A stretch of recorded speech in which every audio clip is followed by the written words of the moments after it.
بالجمال عبادة حسن التأمل بالإله وصال كالجمال يرى ويطلب نبعه كالقرب حين دعاء أم تداعب طفلها وتضمه أملا كما حاجاتنا منا إليك نريد يا الله.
Hello everyone and good morning. I look very cheeky right now and I just took like a 20-minute nap. It's right now 8:50 and I have a class at 10 a.m. and today's Wednesday. I have a class in one of the central London campuses, so I should start getting ready from now on. And that's why I took like a quick 20-minute nap, because I was like, I really needed it. I've been up since like 3:40ish or something, so yeah. And I mean, my sleep schedule, to be honest, ever since Ramadan started, I don't have a sleep schedule, you guys. I go to bed around like 11, which is okay, it's fine. but I wake up around like 3:30ish, and I just stay awake the whole day then. Like I don't take naps at all. And just today earlier I took my first ever proper like Ramadan nap, if that makes sense. But I'm just gonna do a very little skincare and then move on with my getting ready.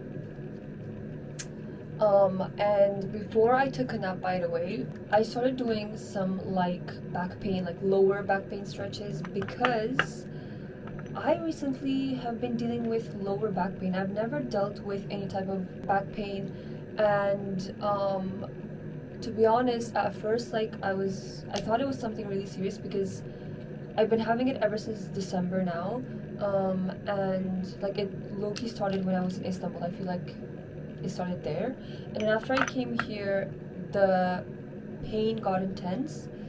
And especially last week, you guys, I went to the mall to like do some shopping, eat shopping, and I came back from the mall, and suddenly like around 8 p.m. I felt something hurting in my back, like lower back, and I was like, what is that? Like I got really scared, and then I instantly like contacted my doctor and stuff, like my GP, and we had a call yesterday, and she asked me like if I'm a student or if I work and stuff, and I was like, I don't work, but I do edit a lot of videos. And she was like, do you like sit and edit the videos? I was like, I sit and edit the videos. And she's like how many hours would you say you sit and edit those videos? I'm like, well, I almost edit my videos every day, and I sit on the chair for like minimum 3 hours. And she was like, there you go, like that's the problem. And I'm like, but I've been editing videos for 8 years now, so how is that possible that it just started, you know, paining? And she's like, well, that means your body is 8 years older, and the older you get, your bones come together, and you're like an adult now, you know, like you should take care of your body and stuff. And the reality just like hit me on my face, and I was like, wow, I'm actually getting old. Like yes, I'm 19, but when the doctor said that to me yesterday, you guys, you had to see my shock. Like I was so surprised. I was like, yeah, that actually makes sense. My body is like 8 years older now. And she's like, so that's why don't just sit on that chair for like 3 hours straight. Make sure to go like take 10 minutes walk, or at least do some stretches. Just make sure to get up in between and look after your body and like move it, especially your back. And to be honest, my dorm chair is not the comfiest, so I definitely understood that it was because I edit a lot. And especially after moving to London, in order to afford the lifestyle here, I've been editing more and more videos to make more and more income. So that's why you guys, I've been learning a lot ever since I moved to London, like as an adult. Like I'm very grateful that I live here. I love London, and I cannot wait to live more here, hopefully. But I've been learning a lot as an adult, and it's crazy because the moment I stepped 19, like possibly everything an adult could face in their adulthood, I've been facing them. Like, you know, moving out on my own, traveling alone, I don't know, like the groceries, cooking, uni, balancing, deen at the same time as a Muslim adult, and then just some other, you know, emotions. It's just, I don't know, subhanAllah, like it's crazy. And then sometimes I go like, I don't understand why I used to rush to become an adult when I was a little girl. Like someone would have definitely told me that adulthood is the rest of your life, so just enjoy when you are a kid. And I was just talking about that with my sister the other day, and she was like, I used to tell you a lot of times, but you were the one who was like, I cannot wait to be 18, I cannot wait to get my own wallet, my credit cards, you know, my driver's license. I still don't have a driver's license. But yeah, if you are like around your teenage years, and if you're still not adult yet, make the most out of those days. Alhamdulillah, I made the most out of those days. I'm not like missing those days, like I hate this and I want to go back. No, it's just sometimes when you're an adult, you just think of, why would I even rush when I was a teenager to become 18, you know? Gonna finish it off with the Laneige. This is so tiny. My friend gifted me this, and I love it. It's really like moisturizing. for the lips. Oh, and by the way, I forgot to tell you guys what kind of cure my doctor suggested me. She was like, make sure to stretch a lot. There are a lot of lower back stretches, and if you slowly start implementing those, I definitely feel that you will get better, but if not, then definitely come and we need to check you out. And I was like, okay, I'm gonna do the stretches for a week, and if I see nothing changes, and in fact the opposite happens, the pain gets intense, then I will definitely come. So that was good. I cannot believe I spoke to a doctor without my mom for the first time ever in my life. You know, I just cannot believe. Alhamdulillah. I am ready, and I am actually very late. My class starts at 10 and it's 9:59 and I have to take the tube. So I'm just putting on a little like vanilla oud. I'm not an oud person, but this one smells really good and I always keep it in my bag. Guys, I'm so late. It's because I tried a new hijab style, if you can't tell, and that's why I'm late. No problem. We can make it. We can make it. Let's go.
Who would even get that?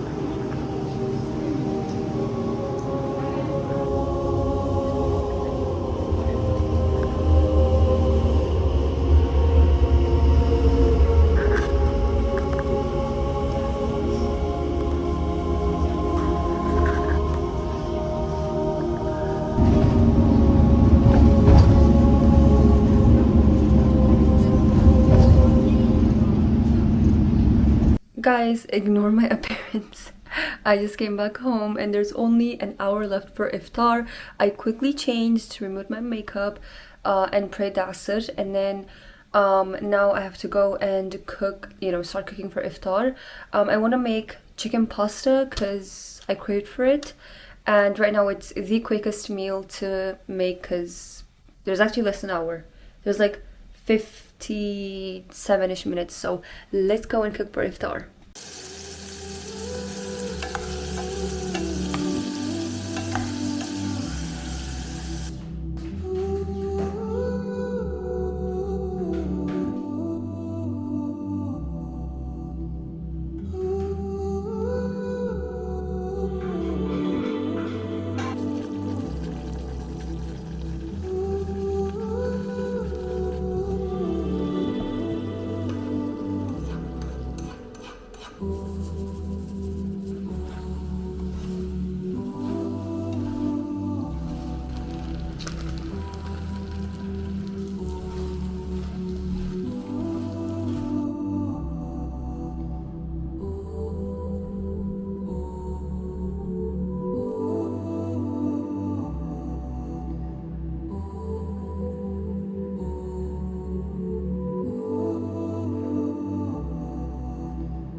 So right now it is 8:35 p.m. and I obviously had my iftar, alhamdulillah, and then I prayed Maghrib, and then I just rested for a bit, and then I just went through social media a bit because today actually yesterday and today they were just long days, but alhamdulillah. And today, as you know, we had a class in one of the central London campuses, so, and the weather was like chef's kiss. Like today, wallahi, it felt like first day of spring. It was like between 14-15 degrees Celsius, blue skies in London. So after class, me and my friend, we were like, let's just go and roam around, and my sister had some orders from me, so I was like, let me just go and get those. And we went to the Oxford Street because you can find almost every store in the Oxford Street, and it's like very long. Like every street of the Oxford Circus area is very long, full of stores. So we went there and it was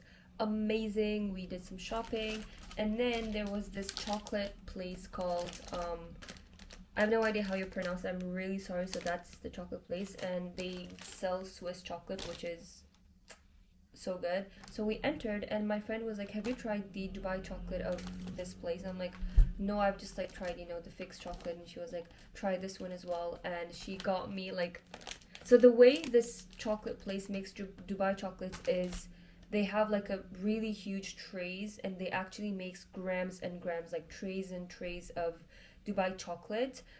So it depends on how big you want. You can just go like, can you just give me a half a tray? So they like part the whole tray of Dubai chocolate and then give you however amount you want. And I was like, just give me a teeny tiny bit, because I already have a lot of, you know, sweets here in my room. So, and my friend also insisted a lot, and I obviously couldn't say no to her, which is so sweet of her. Like, alhamdulillah. So she got me this, and I cannot wait to have it. But anyways, so it was a very lovely, alhamdulillah, and I came back on time. I managed to make some food for iftar, which turned out to be really delicious. I had chicken pasta, and now I'm gonna pray Taraweeh quickly because I have an assignment due tomorrow. It was like a video assignment, literally like what I do in my YouTube. That was my assignment. We have to film a YouTube video. No, sorry, not a YouTube video, just like a video, which is like a YouTube video, and it should be between 6 to 8 minutes, where we sit and talk about which profession we want to do after we graduate, and our professors, they're gonna mark the video according to how we edited the video, how we framed the video, the angles, how we spoke in that video, you know, everything. So it's basically what I do for a living, like literally. So alhamdulillah, it was an easy assignment. I already filmed it, I started editing it, and I have to finish editing it tonight and submit it hopefully tonight, because tomorrow is the last day.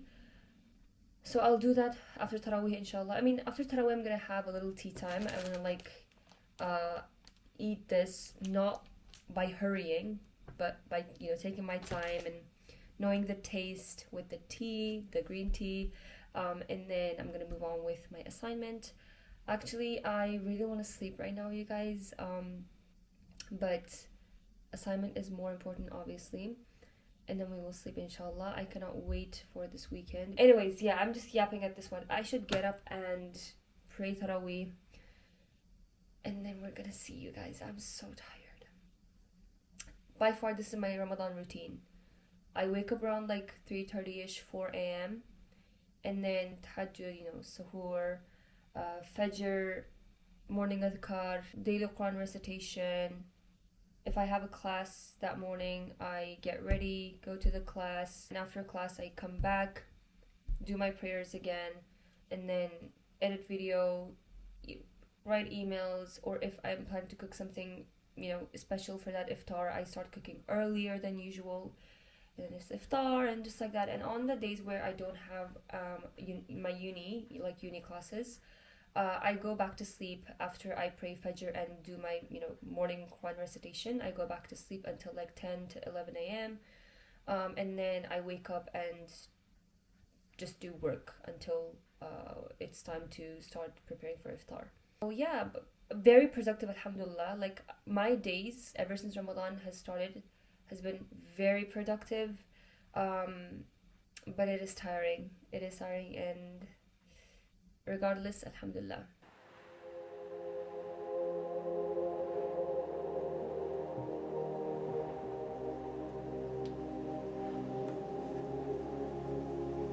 Allah introduces himself with Bismillahirrahmanirrahim, which is known as the Basmala in every chapter of the Quran except for chapter 9, which is At-Tawbah.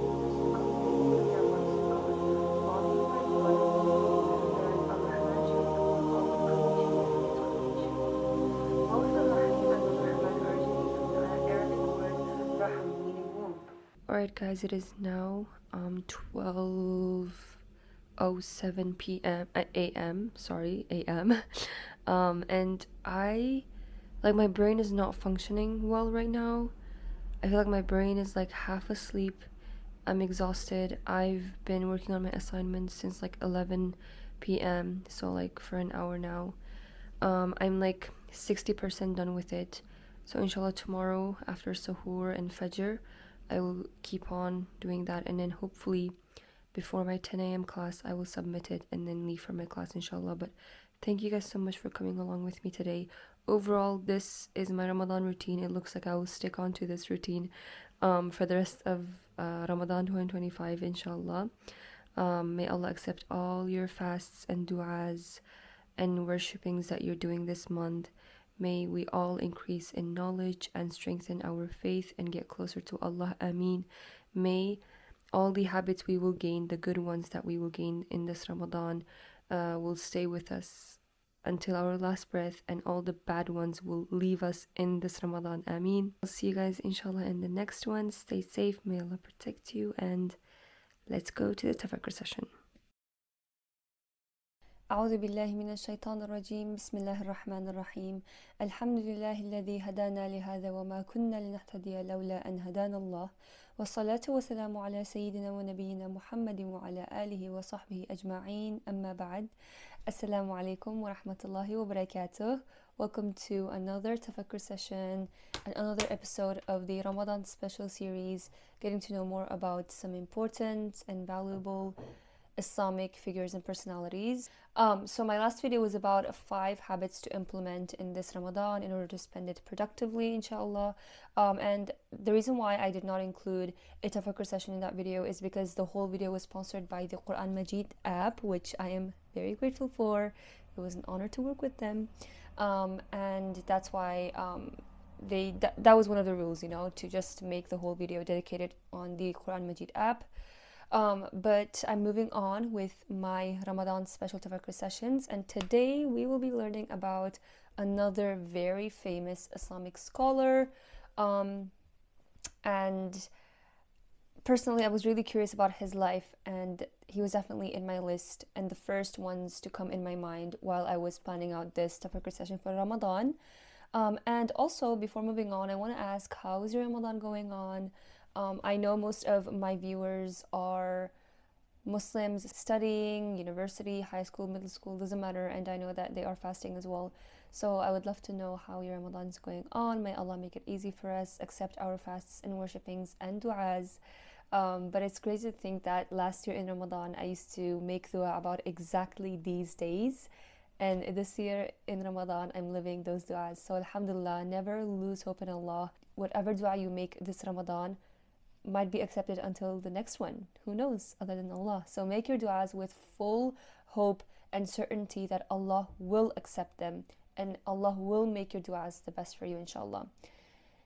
Anyways, so today we're going to learn about obviously no other than Ibn Sina.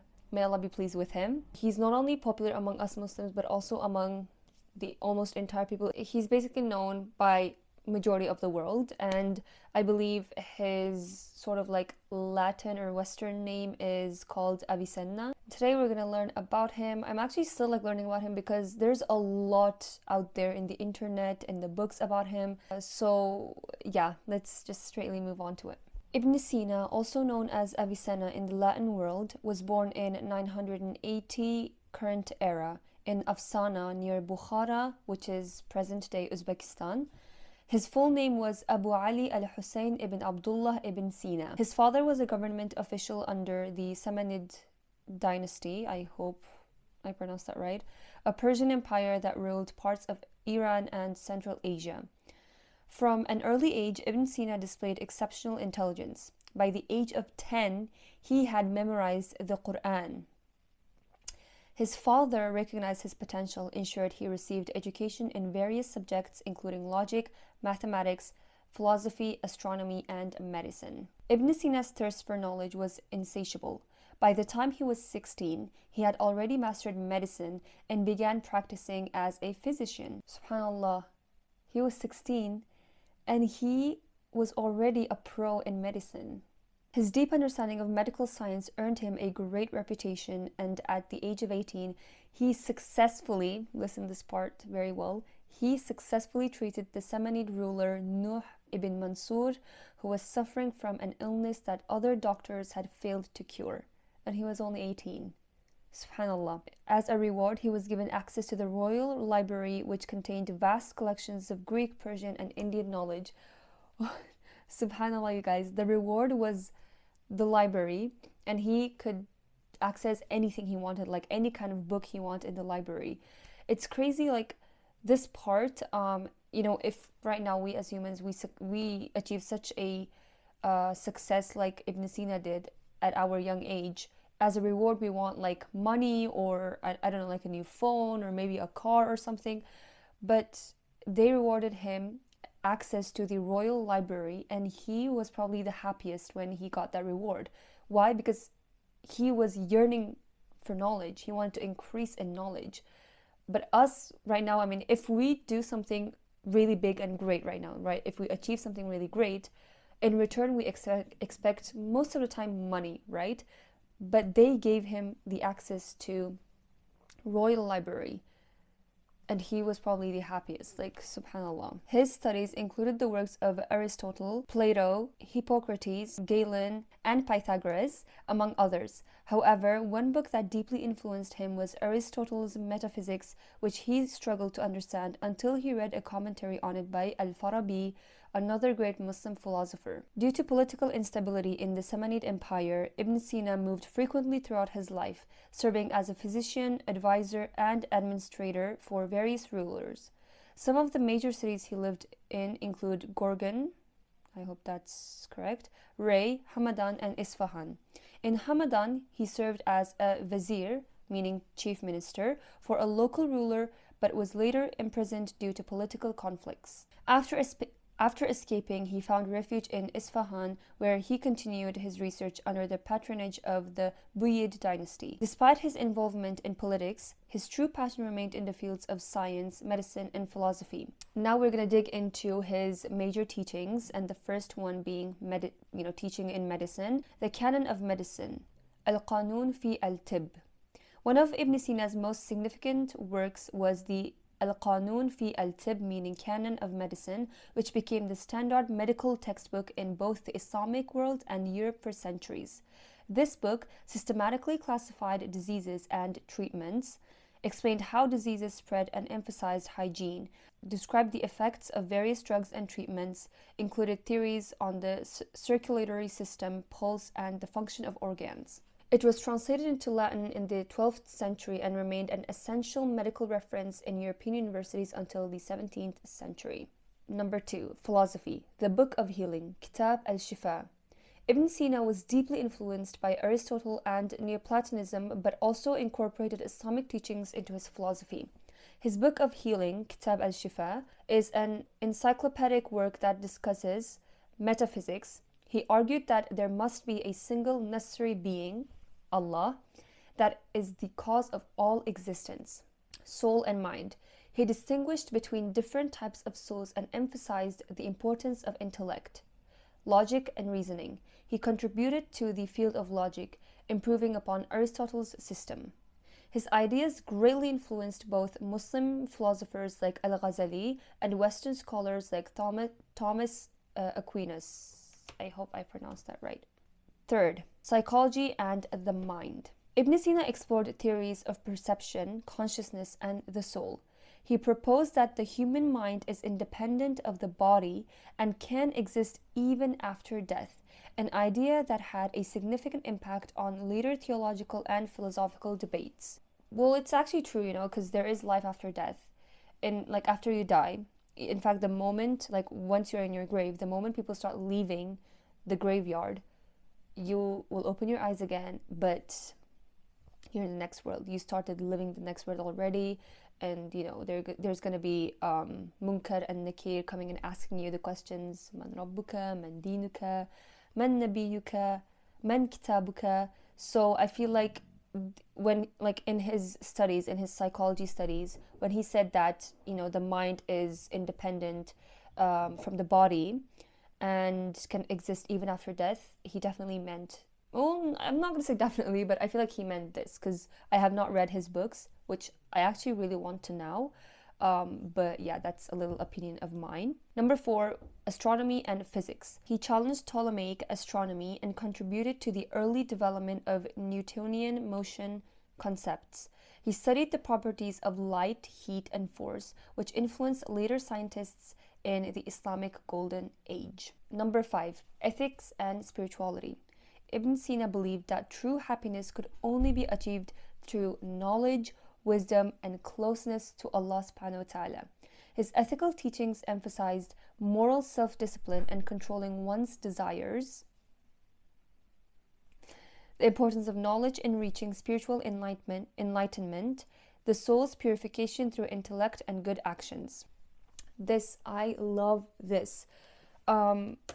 If you deeply think about both the Quran and Allah Himself, you can clearly understand that it is not those who worship frequently or a lot that understands Islam clearly, but it is those who think a lot, who is open for more Islamic knowledge, and who questions their existence and this world's existence and life's existence in healthy ways. They are the ones who truly acknowledge Islam, Allah, the soul, the nafs, the ruh, the nafs, the hereafter. And they start, tasting the beauty of Islam and Allah and ruh. And then with that, they get connected to worshipping Allah. They don't force themselves to worship Allah. They don't force themselves to read the Quran, pray 5 times a day, fast. But they naturally do it. Because why? First, they increase their knowledge. First they ask, Allah wants me to pray salah. Why? They don't question this in like an ignorant way, but because they truly want to learn the reason behind it. Like, why has Allah commanded us to pray 5 times a day? Why has Allah commanded us to fast a month in every year? What is the logic behind it? There is definitely logic. Islam is logic, right? Islam is a religion of logic. So they truly question the reason behind it. And when they learn the true reason, and Allah always make them somehow learn the true reason, because they question it out of enthusiasm. They truly want to know the logic behind these commands of Allah subhanahu wa ta'ala. And because they truly want to know that, Allah will always truly make them know the reason behind those commands of Him subhanahu wa ta'ala. And once they learn the reason, the true reason behind why Allah has commanded these and why there are these kind of rules in Islam, they logically find it right, because truly whatever Allah has commanded, they make sense. And when they know that all those rules in Islam make sense, they just fall in love with Islam and the mercy of Allah, and because of that, they will to worship Allah beautifully. They want to worship Allah beautifully. They don't force themselves, but because the knowledge they learned, they cannot just stay free and do nothing after the great knowledge they learned about Allah subhanahu wa ta'ala. They want to do something. The ruh sort of yearns to thank Allah, not just verbally, not like Alhamdulillah, Ya Rab, like you're so great, wow, like your rules, your mercy is great. No, but they want to show it through their actions, and therefore they start praying 5 times a day. And when they start praying 5 times a day, they never stop with it. They always pray it with khushu, with focus only on Allah. They pray it on time. That is how beautiful your worshippings get, when you truly first get close to Islam and get close to Allah through knowledge, but not through acts. But oppositely, if you are forced to worship before knowing who Allah truly is, before knowing your true existence, before knowing the true reasons behind why Allah has commanded us to do certain worshippings, then you will never get that taste when you're praying 5 times a day. Even if you pray 5 times a day, you won't get that taste, or you will force yourself. You won't mostly pray on time, but pray last minute, and unfortunately this situation happens mostly among very young Muslims, like those who are around like 13, 14. They struggle with getting close to Allah. They struggle with learning the true meaning of Islam, because usually they are forced to worship by their parents. But at the same time, I do understand why their parents force them, because they're scared, what if they fall into the trap of dunya? But there are many ways to influence your child, especially if they are in their early age of teenage years, to make them pray, make them fast, make them stay away from the haram of the dunya. But I feel like the first thing you can do is to kind of make them get curious about Allah, about Islam, and there are many ways of that. But overall, what I want to say is, first, you have to get close to Allah through knowledge. You have to understand why He has commanded us, salah, fasting, and all those stuff. And once you truly learn the reason of that, you will just naturally find yourself worshipping Him all day and night because of your admiration towards Allah subhanahu wa ta'ala. And I love that. That's why I just love increasing in knowledge. The more you learn about Allah, the more you fall in love with Him. And you can clearly understand that through Ibn Sina's life and his teachings. Subhanallah, may Allah be pleased with him. In his final years, Ibn Sina suffered from illness, possibly colic or a digestive disorder. He attempted to treat himself but over-medicated, which worsened his condition. He passed away in 1037 current era at the age of 58 in Hamadan, modern-day Iran. Despite his relatively short life, his impact on science, medicine, and philosophy was immense. He left behind over 450 books, of which around 240 have survived. His influence on later generations. His works were translated into Latin, shaping European Renaissance thought. Muslim scholars like Al-Razi, Al-Ghazali, and Ibn Rushd debated and built upon his ideas. Medical schools in Europe and the Middle East used his works for centuries. His philosophical arguments on existence and metaphysics are still studied in Islamic theology today. Ibn Sina was more than just a physician. He was a polymath, philosopher, scientist, and theologian who shaped the intellectual world. His works bridged Greek philosophy, Islamic theology, and modern science, making him one of the greatest thinkers in human history. His contributions to medicine, philosophy, ethics, and physics remain timeless, continuing to inspire scholars worldwide. And that was Ibn Sina's life. May Allah be pleased with him. SubhanAllah, I just love how back in the days, especially Muslim people used to yearn for knowledge. And not just Islamic knowledge, but also other knowledges like medicine, science, philosophy, astronomy. But they always used to connect that to obviously Allah subhanahu wa ta'ala, because Allah is the creator of everything. And that includes science, philosophy, astronomy, theology, everything, He's the creator of everything. And He is also the all-knower. And that is also one of the biggest reasons why I admire the great Muslim scholars that lived in the early ages of Islam. But I noticed one thing between Ibn Sina and Fatima al-Fihri, which was the previous Islamic personality that we learned in this Ramadan special Tafakkur series. Fatima al-Fihri, if you don't know, she is the founder of the first ever university, and she was also a Muslim woman of knowledge, of intelligence and wisdom. And the common point between Ibn Sina and Fatima al-Fihri is that both of them were very much supported by their fathers. Fatima al-Fihri, both her parents were well educated, and therefore they were very determined to make their daughters well educated as well. And we can see the same situation in Ibn Sina. His father noticed Ibn Sina's intelligence when he was between 7 to 10 years old. When he was 10, first of all, you guys, he became Hafiz, meaning he memorized the entire Quran, subhanallah. And after that, subhanallah, look how Allah beautifully put the barakah of knowledge in his life. He literally dedicated his entire life in increasing in knowledge, and especially, medical knowledge, scientific knowledge, physics, psychology, theology, like subhanallah. He is definitely another great scholar that we should look up to, especially when it comes to increasing in knowledge. And another thing I really love about these great Islamic figures is that they were always humble.